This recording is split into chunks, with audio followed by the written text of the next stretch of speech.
రాజ్ ఇంటికి వెళ్లి అమ్మా నాన్నల ద్వారా ఫోటో చూసి స్వరాజ్ తన మనవడని తెలుసుకున్న అపర్ణ అసలు ఇదంతా ఎలా జరిగిందనేది వీడియోని స్కిప్ చేయకుండా చివరి వరకు చూడండి. బ్రహ్మముడి అప్కమింగ్ ఎపిసోడ్స్లో ఏం జరగబోతుందో ముందుగా తెలుసుకోవాలి అనుకుంటే వీడియోని లైక్ చేసి ఛానల్ని సబ్స్క్రైబ్ చేసుకుని పక్కనే ఉన్న బెల్ సింబల్లో ఆల్ పై క్లిక్ చేయండి. ఎలా చేయడం వల్ల అందరికంటే ముందుగా చూడవచ్చు. మొత్తం మీరు చూసుకున్నట్లయితే తన మనవడు ఎక్కడో బ్రతికున్నాడన్న నమ్మకంతో ఉంటుంది అపర్ణ. అదే విషయం సుభాష్కు చెప్పేసరికి నీ భ్రమ కాకపోతే బ్రతికి ఉంటే మన దగ్గరికి వచ్చేవాడు కదా అపర్ణ, ఇప్పటి వరకు రాలేదు అంటే తను బ్రతికి ఉండడు, లేదంటే ఏదో రకంగా వాడు ఎంతో గడుగ్గా మన రాజ్లాగే తెలివైన వాడు ఖచ్చితంగా ఇల్లు వెతుక్కుంటూ ఎవరొక్కల సహాయంతో అయినా ఈ పాటికి ఇంటికి వచ్చేసేవాడు.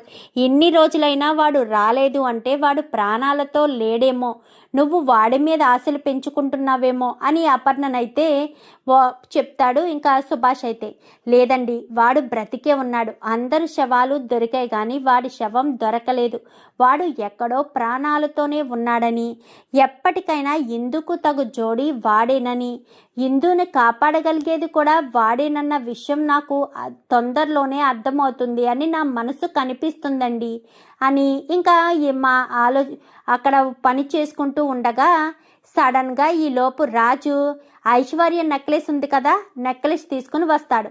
తీసుకుని వచ్చేసేసరికి నెక్లెస్ తీసుకుని రావడంతో రాజును చూసి ఒక్కసారిగా షాక్ అయిపోతుంది రేఖ. ఎందుకంటే రాజ్ ఎలా ఉంటాడనేది రేఖకు తెలుసు కదా, అచ్చం రాజులాగే ఉన్నాడు, ఎవరి అబ్బాయి అని అనుకుంటూ ఉంటుంది రేఖ. హాయ్ ఐశ్వర్య, ఇది నీ నెక్లెస్, నువ్వు కారు ఎక్కావు కదా మా కారులో పడిపోయింది, ఇదిగో నీ నెక్లెస్ అంటూ నెక్లెస్ని కాస్త ఇచ్చేసేసరికి ఒక్కసారిగా ఐశ్వర్య షాక్ అయిపోతుంది. ఇదేంటి వీళ్ళు డైరెక్ట్ ఇంటికి తీసుకొచ్చేశారు అని అనుకుంటూ ఉండగానే ఏది ఆ నెక్లెస్ ఇలా ఇవ్వండి అని నెక్లెస్ తీసుకునేసరికి ఈ నెక్లెస్ నేను నిన్న నీకు చేయించినవే కదా, ఇవి బయటికి ఎలా వచ్చాయి, అసలు నువ్వు బయటికి ఎందుకు తీసుకెళ్ళావు హారిక, నువ్వేనా లాకర్ తాళాలు ఓపెన్ చేసింది, నువ్వే లాకర్ తాళాలు ఓపెన్ చేస్తే మరి ఒక నెక్లెస్ నువ్వు తీసుకెళ్తే మరొక నెక్లెస్ ఏమైంది, పోయాయి అక్కడ 2 నెక్లెస్లు ఏమయ్యాయి అని చెప్పి ఎలా అంటున్నారు, ఎవరు తీశారు, ఇంకొకటి పోలీస్ కంప్లైంట్ ఇస్తేనే కానీ బయట పడేటట్టు లేదు, సరే వెళ్ళొస్తాను అని అక్కడి నుంచి వాళ్ళు వెళ్ళబోతూ ఉండగా అప్పుడే అక్కడికి అయితే అపర్ణ వస్తుంది. అపర్ణ చూసి ఒక్కసారిగా షాక్ అయిపోతుంది, వెనక నుంచి చూస్తుంది. అపర్ణ చూస్తుందేమోనని భయపడుతూ ఉన్నా రేఖ అయితే అపర్ణ కాస్త చూడడంతో ఇప్పుడు మనవడిని గుర్తుపట్టేస్తుందా, వీడు ఎవడు, అచ్చు రాజులాగే ఉన్నాడు, అసలు వీడికి వీళ్ళకి ఏదైనా సంబంధం ఉందా, సంబంధం ఉండడం వల్లే వీడు రాజులా ఉన్నాడా, అసలు నాకు టోటల్ కన్ఫ్యూజన్గా ఉంది. మొత్తానికైతే ఈ ముసలిది చూసేసింది, ఈ ముసలిది చూసినా గుర్తుపట్టకూడదు, గుర్తుపట్టకుండా ఉంటే ఎలాంటి ఇబ్బంది ఉండదు, లేదంటే వాడు ఎక్కడుంటున్నాడో ఏంటో అన్ని ఆరాలు తీసి వాడిని నా మీదకి ఉసుగొలిపే ప్రయత్నం చేస్తుంది. ఆడవాళ్ళు కదా, ఎన్ని రోజులు ఏం చేసినా నోరు మూసుకుని ఊరుకుంటారు కదా అన్న ఉద్దేశంతో నేను నచ్చినట్టు వాళ్ళని హింసించడం చేశాను అని రేఖ తనలో తనే అనుకుంటూ ఉంటుంది.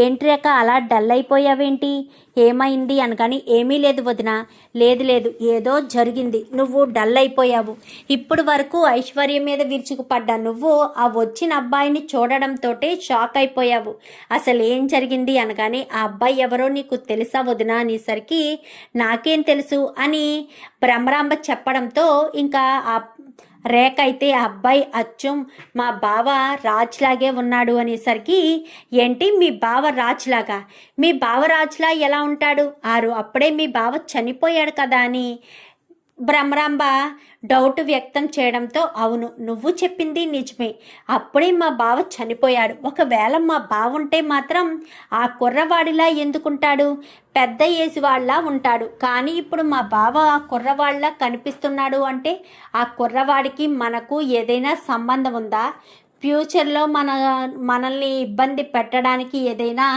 పథకం చేస్తున్నారా, అసలు ఏంటో నాకేమీ అర్థం కావట్లేదు అని ఇంకా తెగ టెన్షన్ పడుతూ రేఖ గదిలోకి వెళ్ళిపోతుంది. ఇంకా అపర్ణ చూసింది కదా, చూసింది అక్కడ ఎవరితో ఏమీ చెప్పకుండా గబగబా కిటికీ వంటగది బ్యాక్ సైడ్ నుంచి బయటికి వెళ్ళి గేటు బయట దాకా వెళ్ళి చూసేసరికి రాజులాగే ఉన్నాడు. కానీ కుర్రవాడు. అసలు ఎవరి అబ్బాయి? రాజు పొలుకలతో పుట్టిన మరొక బిడ్డ, లేక మరెవరైనానా, లేక నా కళ్ళు నన్నే మోసం చేస్తున్నాయా? రాజులాగా ఎందుకున్నాడు వీడు? అసలు వీడు రాజులా ఉండవలసిన అవసరం ఏముంది? రాజుకి వీడికి ఏదైనా సంబంధం ఉందా అని అదే ఆలోచన వస్తుంది అపర్ణకైతే. వెంటనే అపర్ణ గబగబా లోపలికి వచ్చి ఏమండి అంటూ పిలవడంతో, ఏమైంది అపర్ణ, ఏం జరిగింది? నేను చెప్పానా ఎవరో ఉన్నారు, మనకు సంబంధించిన వాళ్ళు ఉంటారు అని? ఇప్పుడు ఆ అబ్బాయి ఎవరో వచ్చాడు. ఆ అబ్బాయిని చూస్తుంటే అచ్చం రాజ్లాగే ఉన్నాడు. అది కాదు ఇది కాదు అది కాదని ఏమీ చెప్పడానికి లేదు. కానీ కొంచెం సన్నగా ఉండడం వల్ల గుర్తుపట్టడం నాకు కష్టమైంది. ఇంతకు ముందు నేను 2-3 సార్లు ఆ అబ్బాయిని గురించి తను చెప్తూనే ఉంది. ఎందుకంటే ఇందు అక్కడే ఉంది కదా, ఇందు చెప్తుంది. అదే విషయం లోపలికి వచ్చి చెప్పేసరికి చెప్పింది. కానీ ఇందుకి తన తండ్రి ఎలా ఉంటాడో తెలియదు కాబట్టి ఆ అబ్బాయి తన తండ్రి పోలికలతో ఉన్నాడన్న విషయం మనకు చెప్పలేదు అంతే అని చెప్పి ఇద్దరు కూడా మాట్లాడుకుంటారు. ఎవరు? సుభాష్, అపర్ణ ఇద్దరు కూడా మాట్లాడుకుంటారు. మరి ఇప్పుడు ఏం చేద్దాం అనుకుంటున్నావు అపర్ణ? చేస్తానండి. ఆ అబ్బాయి ఎవరో, ఎక్కడ ఉంటాడో, అసలు ఆ అబ్బాయి ఎవరో ఏంటో, వాడు చిన్నప్పుడు ఫోటోలు ఏవైనా ఉంటాయి కదా, అవైనా సరే అడిగి తీసుకునైనా సరే ఖచ్చితంగా నేను చేస్తాను అని ఇంకా అపర్ణ కాస్త చాలా గట్టిగానే అనుకుంటుంది. కానీ బయటికి వెళ్ళాలి. ఎలా వెళ్ళాలి? నేను బయటికి వెళ్తే మాత్రం ఆ అబ్బాయి ఎక్కడున్నాడో ఎలా తెలుసుకోవాలి అని ఆలోచిస్తూ ఉండగా అప్పుడే ఇందు వస్తుంది. అమ్మ ఇందు అనేసరికి ఏంటి నానమ్మ ఏంటి అని ఇందు అడగడంతో, ఇందాక ఒక అబ్బాయి నెక్లెస్ తీసుకుని వచ్చాడు కదా, ఆ అబ్బాయి ఫోన్ నెంబర్ కానీ నీ దగ్గర ఏదైనా ఉందా అని ఇందుని అడిగేసరికి, ఆ అబ్బాయి ఫోన్ నెంబరు నీకెందుకు నానమ్మా? ఆ అబ్బాయి నీకు తెలుసా? ఆ అబ్బాయితో నీకేమన్నా పరిచయం ఉందా అని ప్రశ్నల మీద ప్రశ్నలు కురిపిస్తుంది ఇందు. అయితే అమ్మా ఇందు, నాకు వచ్చిన అనుమానానికి నేను వెళ్ళి ఒక మాట కన్ఫర్మ్ చేసుకోవాలి. కన్ఫర్మ్ చేసుకుంటేనే కానీ నేను ఏ విషయం చెప్పలేను. అందుకోసమని అడుగుతున్నాను. ఆ అబ్బాయి నీకు తెలుసా? ఆ అబ్బాయి ఫోన్ నెంబర్ ఉందా? నాకు ఆ అబ్బాయి ఫోన్ నెంబర్ కావాలి, ఆ అబ్బాయి ఇంటి అడ్రస్ కావాలి అని అపర్ణ ఇందుని అడుగుతూ ఉంటుంది. ఆ నానమ్మ, ఆ అబ్బాయి ఫోన్ నెంబరు ఇంటి అడ్రస్ నీకెందుకు? సరే ఆ అబ్బాయి ఫోన్ నెంబర్ ఇవ్వి, నాకు ఫోన్ నెంబర్ ఉంటే చాలు, ఇంటి అడ్రస్ నేను కనుక్కొని చెప్తాను నానమ్మ. ఈసారి కనిపిస్తే ఖచ్చితంగా ఆ అబ్బాయి ఎక్కడుంటాడో ఏంటో అన్నీ కనుక్కొని నీకు చెప్తాను, సరేనా? అప్పటి వరకు నువ్వు టెన్షన్ పడకు. అలాగని ఆ అబ్బాయి కోసం రోడ్లు పట్టుకుని తిరగొద్దు. అలా తిరిగితే నువ్వు తాతయ్యని వదిలేసి వెళ్తే ఆ రేఖ అంటే బ్రతకనివ్వదు. తాతయ్యకి ఏదైనా ప్రమాదం జరుగుతుంది. ఆ తాతయ్యకి కానీ నీకు కానీ ఏదైనా చిన్న ప్రమాదం జరిగినా నేను తట్టుకోలేను. అర్థం చేసుకోండి నానమ్మ. దయచేసి నా ఫ్యూచర్ గురించి, ఆస్తి గురించి ఆలోచించకుండా మన భవిష్యత్తు గురించి తర్వాత చూద్దాం. ప్రజెంట్ సిచ్యువేషన్ గురించి మాత్రమే ఆలోచిద్దాం. ప్లీజ్ నానమ్మ, అర్థం చేసుకోండి అనేసరికి, సరేనమ్మా, ఇంకా మేము నిన్ను ఇబ్బంది పెట్టము. సరే నానమ్మ, నేను ఫోన్ నెంబరే కదా కనుక్కుని చెప్తానని ఇందు ఆ తర్వాత తనకు ఒక ఆఫీసులో జాబ్ వస్తుంది. ఆ జాబ్ కోసం వెళ్తున్న సమయంలో ఒకసారి కనిపించేసరికి నీ పేరేంటి అని చెప్పనగానే, నా పేరు నీకెందుకు అని రాజ్ అయితే ఇందుని ప్రశ్నిస్తాడు. ఇంకప్పుడు ఇందు అయితే చాలా తెలివితేటలుగా, నువ్వు మొన్నొక్కసారి మా ఇంటికి వచ్చావంట కదా, అప్పుడు మా నానమ్మ నిన్ను చూసింది. నువ్వు మా నాన్నమ్మకి తెలుసంట. ఎప్పుడో మా నాన్నమ్మకి ఏదో చిన్న సహాయం చేశావంట. అప్పుడు నీకు మా నానమ్మ థ్యాంక్స్ చెప్పుకోలేకపోయిందంట. అందుకని నీ ఫోన్ నెంబర్ అడిగి నీకు థ్యాంక్స్ చెప్పాలనేదే మా నానమ్మ ఉద్దేశం. పెద్దవాళ్ళు ఏదైనా అనుకుంటే అది జరగాలి అని కోరుకుంటారు కదా, వాళ్ళు సంతోషంగా ఉండడమే కదా మనకు కావాల్సింది అంటూ ఇందు ఏదో కొంచెం సెంటిమెంట్గా మాట్లాడేసరికి, సరే ఫోన్ నెంబరే కదా, ఇదిగో ఫోన్ నెంబర్ అని ఫోన్ నెంబరు అలాగే ఇంటి అడ్రస్ కూడా ఇస్తుంది. ఇంటి అడ్రస్ కూడా ఇచ్చేసరికి ఆ రెండు కూడా తీసుకుని రాజ్ ఇవ్వడంతో థ్యాంక్స్ అని చెప్పి ఇంటి అడ్రస్ అటు ఫోన్ నెంబరు రెండు కూడా తీసుకొచ్చి అపర్ణకి ఇస్తుంది. ఇచ్చేసరికి అపర్ణ చాలా సంతోషపడిపోతుంది. అమ్మా ఇందు, రేపు ఏ పనులున్నా పెట్టుకోవద్దు, రేపు మనిద్దరం ఈ ఇంటి అడ్రస్కి వెళ్ళాలి అని ఇంకా ఇందుకైతే చెప్తుంది అపర్ణ. ఎందుకు నానమ్మ, వాళ్ళింటికి వెళ్ళవలసిన అవసరం ఏముంది? నాకు వచ్చిన అనుమానం నివృత్తి చేసుకోవాలి అంటే ఖచ్చితంగా వెళ్ళి తీరాలి. మనం అక్కడికి వెళ్తేనే అసలు విషయం ఏంటో తెలుస్తుంది అని చెప్పి ఇంకా ఇందు దగ్గర అయితే నోరు జారుతుంది అపర్ణ. అసలు విషయం తెలియడం ఏంటి? తన ఫోన్ నెంబర్ కావాలి అని అడిగావు కదా, ఏరే ఉద్దేశంతోనా? అమ్మా ఇందు, నీకు చెప్పలేదు కదా, తను అచ్చం మీ నాన్నలాగే ఉన్నాడు. మీ నాన్న వయసులో ఉన్నప్పుడు ఏ రకంగా అయితే ఉండేవాడో తను అచ్చం అదే రకంగా ఉన్నాడు. అందుకోసమని నాకు అనుమానం వస్తుంది, అతను మీ నాన్నలా ఎందుకున్నాడు. చిన్నప్పుడు నీ బావ ఒకడు తప్పిపోయాడు, అందరి శవాలు దొరికాయి కానీ ఆ బాంబ్ బ్లాస్ట్లో మీ బావ శవం దొరకలేదు. మీ బావ బ్రతికే ఉన్నాడు అని నా మనసు కనిపిస్తుంది. కానీ రాజు పోలికలతో ఉన్న అబ్బాయి మీ బావో కాదో అనేది కూడా డౌట్గా ఉంది. అందుకోసమనే మనం ఒక్కసారి వాళ్ళ ఇంటికి వెళ్ళి, వాళ్ళు అంటే మీ బావ అదే ఆ రాజు చిన్నప్పుడు ఎలా ఉండేవాడో ఒక్కసారి చూసామే అనుకో, మనకు ఫుల్ క్లారిటీ వస్తుంది అన్న ఉద్దేశంతోనే ఆ అబ్బాయి అడ్రస్ ఫోన్ నెంబరు కనుక్కోమని నీకు చెప్పాను అనేసరికి, సరేనానమ్మా, మన కుటుంబ సభ్యుల్లో ఇంకొకరు బ్రతికే ఉన్నారు అంటే సంతోషమే కదా. అలాగే నందు కూడా ఎక్కడుందో కూడా తెలిస్తే అది కూడా సంతోషమే. మనం అంతా కూడా కలిసి రేఖ అంటేని ఎదిరించడానికి అవకాశం ఉంటుంది. పైగా తను నిజంగా మీ బావ అయ్యుంటే ఖచ్చితంగా మీ నాన్న పోలికలు, మీ నాన్న అలవాట్లు అన్నీ వాడికి వచ్చాయి. వాడు మనల్ని చూసుకుంటాడు, మనల్ని కాపాడుకుంటాడు. మనల్ని కాపాడుకునే శక్తి వాడికి ఉంది, కాపాడుకునే తెలివితేటలు వాడుకున్నాయి అని ఇంకా అపర్ణ రాజుని ఓ తెగ ఎత్తేస్తూ మాట్లాడుతూ ఉంటుంది. సరే నానమ్మ, రేపు ఉదయాన్నే గుడికి వెళ్తున్నామని చెప్పి వెళ్దాము. వీళ్ళింటికి వెళ్ళి అసలు వాళ్ళ కాదా అనేది కన్ఫర్మ్ చేసుకుందాము అని చెప్పి ఇద్దరు కూడా అనుకుంటారు. అలా అనుకున్న వాళ్ళు మరుసటి రోజు ఉదయాన్నే గుడికి బయలుదేరతారు. ఎక్కడికి వెళ్తున్నారు? ఇద్దరు కలిసి కట్టకట్టుకుని అనగానే గుడికి వెళ్తున్నాము అని చెప్పి ఇంకా అపర్ణ చెప్పడంతో, మొన్నట్లాగా లాయర్ని కలవడానికి వెళ్తారా? లేదంటే లేదు, మొన్న మా నానమ్మ తప్పు చేసింది, లాయర్ని కలవడానికి వెళ్ళింది, ఇప్పుడు ఎక్కడికి వెళ్ళేది లేదు, ఎక్కడికి వెళ్ళము. మా తాతయ్య ఆరోగ్య పరిస్థితి బాగుపడాలని, మా తాతయ్య సంతోషంగా ఉండాలని కోరుకోవడానికే మేము గుడికి వెళ్తున్నాము. ఈరోజు మా తాతయ్య పుట్టినరోజు అని అబద్ధం చెప్పేస్తుంది ఇందు అయితే. అవును, పుట్టినరోజు, అందుకే వెళ్తున్నామని. సరే వెళ్ళండి అని చెప్పనేసరికి ఇంకా గుడి దగ్గరికి వెళ్తారు. వెళ్ళిన తర్వాత ఆ అబ్బాయికి ఫోన్ చేయడంతో తనైతే రాజ్ అయితే అక్కడికి వస్తాడు. వచ్చి, ఏంటి ఈవిడేనా మీ నానమ్మ అని చెప్పి అనగానే, అవును ఈవిడే మా నానమ్మ, నేను మీకెప్పుడు సహాయం చేశాను అని రాజ్ అయితే అపర్ణను అడగడంతో, నువ్వు నాకు ఎంతో గొప్ప సహాయం చేసావు బాబు అని మాట్లాడుతూనే కళ్ళు తిరిగి పడిపోతుంది. కళ్ళు తిరిగి పడిపోయేసరికి ఇందుకు ఆల్రెడీ చెప్తుంది, నేను ఒకవేళ కళ్ళు తిరిగి పడిపోతే మన ఇల్లు ఇక్కడికి చాలా దూరం కాబట్టి మనం వాళ్ళింటికి వెళ్దాము. అప్పుడే మనం తను నీ బావో కాదో అనేది కన్ఫర్మ్ చేసుకోవడానికి అవకాశం ఉంటుందని ఇందుకి ముందుగానే ప్లాన్ చెప్పడంతో సరేనని ఇంకా కళ్ళు తిరిగి పడిపోయి అర్జెంటుగా మీ ఇంటికి తీసుకెళ్తారా? మా ఇల్లు ఇక్కడికి చాలా దూరం, పైగా మా ఇంట్లో ఎవరూ లేరు కూడా, దయచేసి మీ ఇంటికి తీసుకెళ్ళండి.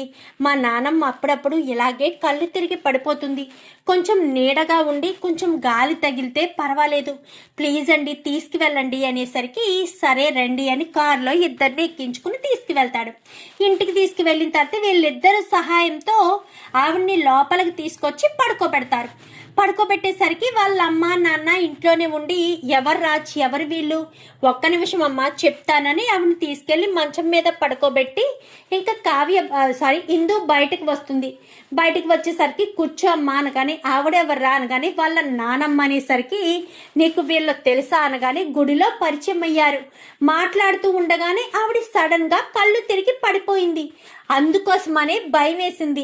వీళ్ళ ఇల్లు చాలా దూరం ఉండడంతో మన ఇంటికి తీసుకొచ్చాము అని ఇక రాజు అయితే వాళ్ళ నాన్నకు చెప్తాడు.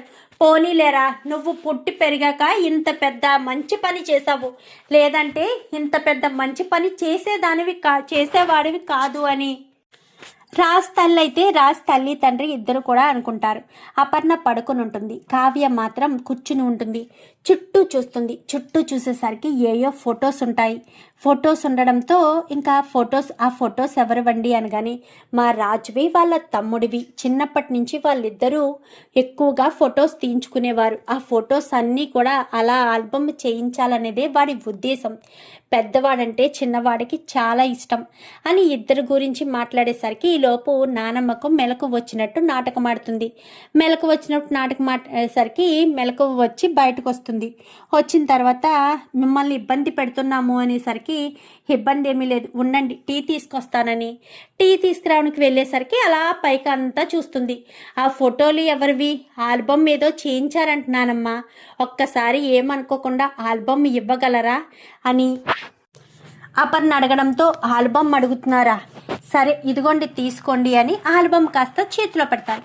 చేతిలో పెట్టేసినప్పుడు ఇంకా వీడు ఇంతకుముందు వీడు తమ్ముడు లేడు కదా, వీడే కదా ఉండేవాడు. వాడికి ఆల్రెడీ చిన్నవాడు కాబట్టి వీళ్ళిద్దరూ కలిపి ఎక్కువగా ఫోటోలు తీసుకుంటారు. ఫోటోలు తీసుకుని తల్లిదండ్రులతో కూడా కలిసి ఫోటోలు తీసుకోవడం, ఎక్కువగా చిన్నప్పటి ఫోటోలన్నీ ఉండడంతో అందులో ఆ ఫోటో ఇలా ఇవ్వని అడుగుతారు.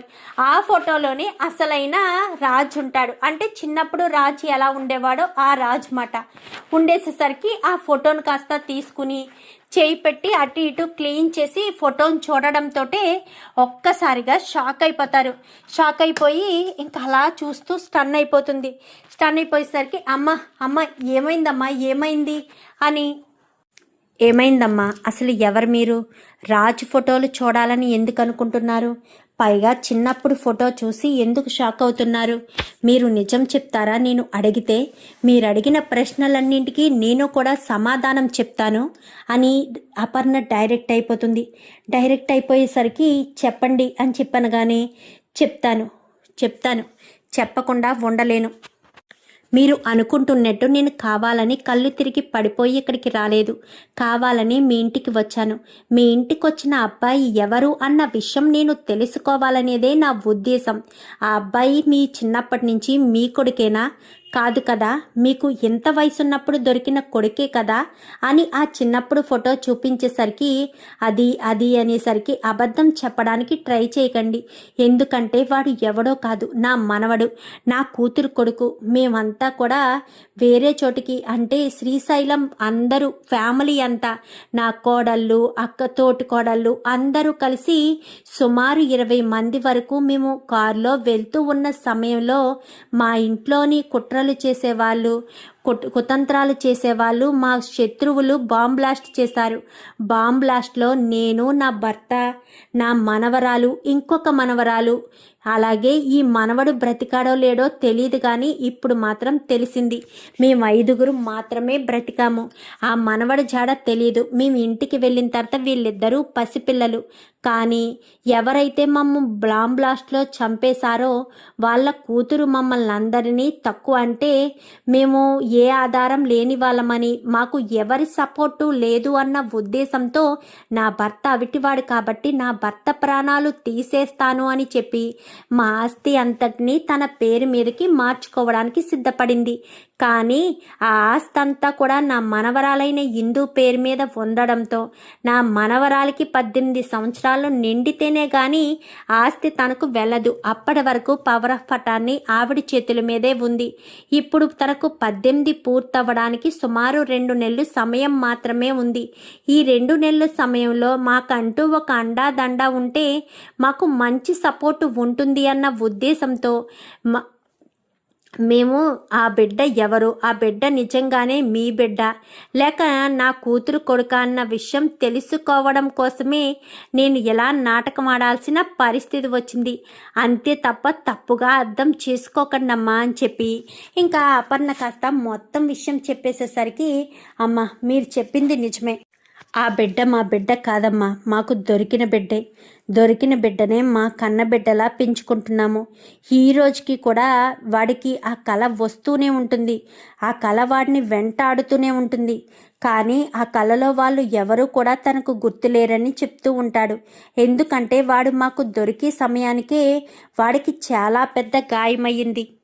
వాడికంత పెద్ద దెబ్బ తగలడంతో అప్పటి వరకు జరిగిన విషయాలన్నీ వాడు మర్చిపోయాడని, అలా మర్చిపోవడం వల్లే వాడికి ఏ విషయాలు గుర్తులేవని అప్పుడు డాక్టర్లు చెప్పడంతో ఇంకా వాడికి గతాన్ని గుర్తు చేసే ప్రయత్నం చేయలేకపోయాము. ఆల్రెడీ మాకు ఒక కొడుకున్నాడు. ఆ కొడుకుతో పాటు వీడిని మనం పెంచుకోవచ్చు అన్న ఒకే ఒక్క కారణం చేతే మేము ఎన్ని రోజులు కూడా ఆ బిడ్డ గురించి బయట పెట్టలేదమ్మా. అంతే తప్ప వేరే ఉద్దేశమేమీ కాదు. ఆ బిడ్డకు అంత పెద్ద ప్రమాదం ఉంది అంటే తర్వాత కూడా ఏదొక ప్రమాదం ఏర్పడుతుంది అన్న భయంతోనే మేము ఎన్ని రోజులు ఆ బిడ్డని మా కన్న బిడ్డలానే చూసుకున్నాము అనేసరికి నా మనవడు ఎక్కడ అనగానే అడుగో వస్తున్నాడు అనేసరికి ఇంకా లోపలికి వస్తారు. లోపలికి రావడంతో ఇంకా రాజ్ ఫాదర్ అయితే నాన్న రాజ్ అని చెప్పి పిలవడంతో ఏంటి నాన్న, ఏంటి ఎప్పుడూ లేనిది నన్ను అంత ఆప్యాయంగా పిలుస్తున్నావు అని రాజు ప్రశ్నించేసరికి ఇంకా అతనైతే అవును రాజ్, నువ్వు మాకు మా సొంత బిడ్డవు కాదు. మీ అమ్మమ్మ, మీ తాతయ్య, మీ మరదలు వీళ్ళే నీ కుటుంబం. నువ్వు ఎన్ని రోజులు నీ గతం వెంటాడుతుందని ఎదురు చూసావు కదా. ఆ గతం తాలూకు మనుషులు ఎవరైనా కనిపిస్తే బాగున్నో అని ఆశపడ్డావు కదా, వాళ్ళు వీళ్ళే అంటూ చెప్పేసేసరికి ఒక్కసారిగా రాజు షాక్ అయిపోతాడు. నేను నమ్మలేకపోతున్నాను అనగానే నీకు గుర్తులేదా నాన్న, మనిద్దరం చిన్నప్పుడు స్నేహితుల్లా ఉండేవాళ్ళం. దోస్తు అంటూ నన్ను పిలిచేవాడివి. అమ్మమ్మలా కాకుండా నాతో ఫ్రెండ్ లాగే పరిచయం అయ్యావు. చెప్పు గుర్తులేదా నాన్న అని చెప్పి ఇంకా మాట్లాడేసరికి తనకు ప్రజెంటు ఇప్పుడు ఏమీ గుర్తులేదండి, గుర్తొచ్చే అవకాశం వస్తుంది అని చెప్పారు. బహుశా మీ ఇంటికి వచ్చి మీతో పాటు తిరగడం వల్ల, మీతో ఉండడం వల్ల ఆ గతం గుర్తొచ్చే అవకాశం ఉంటుంది, లేదంటే మాత్రం చెప్పలేము అని మాట్లాడేసరికి అంటే ఇప్పుడు నా మనవడికి గతం గుర్తురాదా అనగానే అలా అని నేను అనడం లేదండి, గుర్తొచ్చే అవకాశం ఉంది కానీ ఎప్పుడు ఎలా గుర్తొస్తుందనేది చెప్పలేమో అంటున్నాము. అంతే, ఇన్ని రోజులు ఈ బిడ్డని మా కన్న బిడ్డలా చూసుకున్నాము, ఇప్పుడు ఆ బిడ్డను మీ చేతుల్లో పెడుతున్నాము అని మాట్లాడడంతో కళ్ళంట నీళ్లు తెచ్చుకుంటారు. అయ్యో, మీరు కూడా పెంచిన తల్లిదండ్రులే కాబట్టి రాజు మీద మీకు అభిమానం, ప్రేమ ఉంటాయి. వాటితో పాటు ఇక్కడ బాధ్యతలతో పాటు అక్కడ మిమ్మల్ని చూసుకుంటూ ఇక్కడ మా బాధ్యతలు కూడా నిర్వర్తిస్తాడు రాజ్. ఏమంటావు రాజ్? పెంచిన ప్రేమ ఉంటుంది కదా, వాళ్ళు బాధపడతారు, నువ్వు దూరం అయితే కన్నీళ్లు పెట్టుకుంటారు అని మాట్లాడేసరికి సరే మీరు చెప్పినట్టే చేస్తాను అని ఇంకా రాజు అయితే చెప్తాడు. చెప్పేసేసరికి అయితే మన ఇంటికి వెళ్దాం పదరాజు అనగానే ఒక్క నిమిషం అమ్మమ్మ అని బయలుదేరి ఇంకా మొత్తం తన లగేజీ అంతా కూడా తెచ్చుకుంటాడు. ఏంట్రా నీ లగేజీ అంతా కూడా పట్టుకుని వెళ్ళిపోతున్నావా అని చెప్పి వాళ్ళ నాన్న రాజుని ప్రశ్నించడంతో వెళ్ళిపోతున్నాను, ఇక్కడ నేను నీకు భారం అయిపోయాను కదా, అందుకనే వెళ్ళిపోతున్నాను అని తనైతే చెప్పడంతో నవ్వుకునేసరికి నా బాధ మీకు అంత వెటకారంగా ఉంది. నేను ఎక్కడికో చోటికి వెళ్ళినా క్షేమంగానే తిరిగి వస్తానని నమ్మమని ఎప్పుడో చెప్పాను. మీ పని మీరు చూసుకోండి అని చెప్పాను. అయినా సరే ఎప్పుడు నన్ను ఏదొకటి అంటూ ఏదొకటి అనాలని చూడడమే తప్ప వేరే ఉద్దేశమే లేదు అని మాట్లాడేసరికి సర్లే తొందరగా వెళ్ళాలి అని ఇంకా ఇద్దరు కూడా రెడీ అయ్యి అక్కడి నుంచి వచ్చేస్తారు. ఇంకా అక్కడి నుంచి వచ్చేసేసరికి సరాసరి అపర్ణ తన మనవడిని ఒక చేత్తో ఇంకా ఆ ఇందుని ఒక చేత్తో చేయి పట్టుకుని లోపలికి తీసుకొస్తూ ఉండడం చూసిన రేఖ అయితే ఒక్కసారిగా షాక్ అయిపోతుంది. వీడే కదా వీడు మళ్ళీ వచ్చాడేంటి అని భ్రమరాంబ రేఖ అయితే అనుకుంటారు. మరి రాజు ఇంట్లో అడుగు పెట్టాడు కాబట్టి రేఖకు భ్రమరాంబకు ఎలా బుద్ధి చెప్తాడు చూద్దాం. మరి రాబోయే ఎపిసోడ్స్లో ఏం జరుగుతుందో వీడియో నచ్చితే లైక్ చేసి ఛానల్ని సబ్స్క్రైబ్ చేసుకుని పక్కనే ఉన్న బెల్ సింబల్లో ఆల్ పై క్లిక్ చేయండి. Thank you for watching.